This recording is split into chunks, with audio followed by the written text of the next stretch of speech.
Spécialiste de l'économie, Jean-Marc Sylvestre est un journaliste très renommé qui a longtemps été actif dans le paysage audiovisuel français.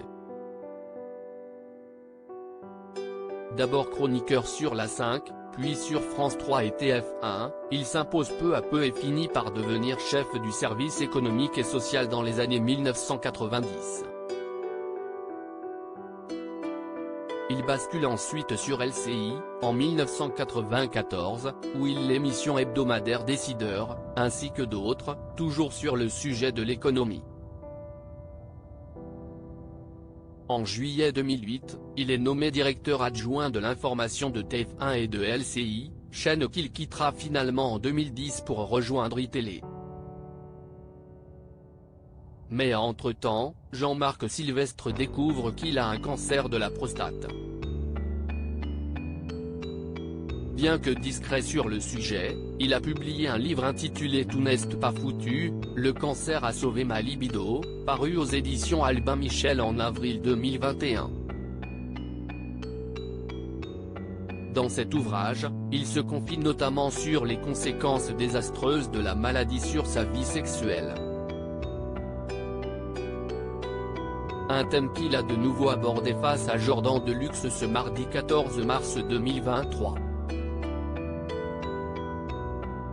On ne parle pas assez de ce cancer. On a honte, si IST a le problème, a-t-il lancé avant d'expliquer plus en détail, parce que ça porte atteinte à la virilité et aux parties les plus intimes.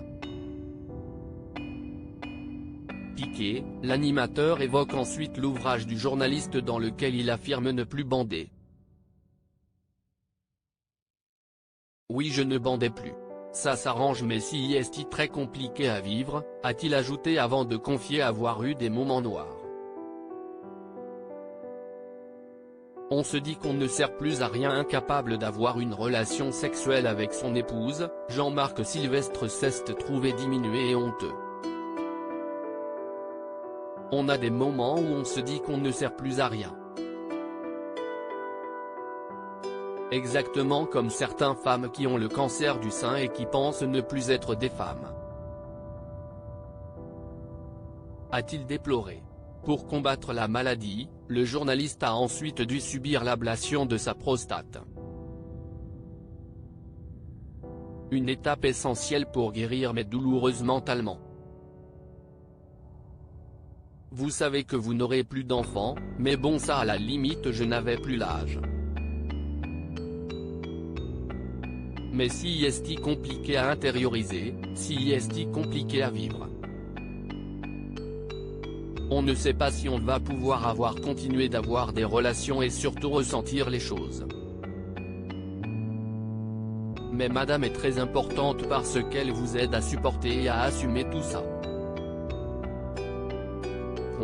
Mais comme si est intime, je ne vais pas vous en parler davantage, a-t-il conclu en souriant avant d'encourager vivement les gens à se faire dépister.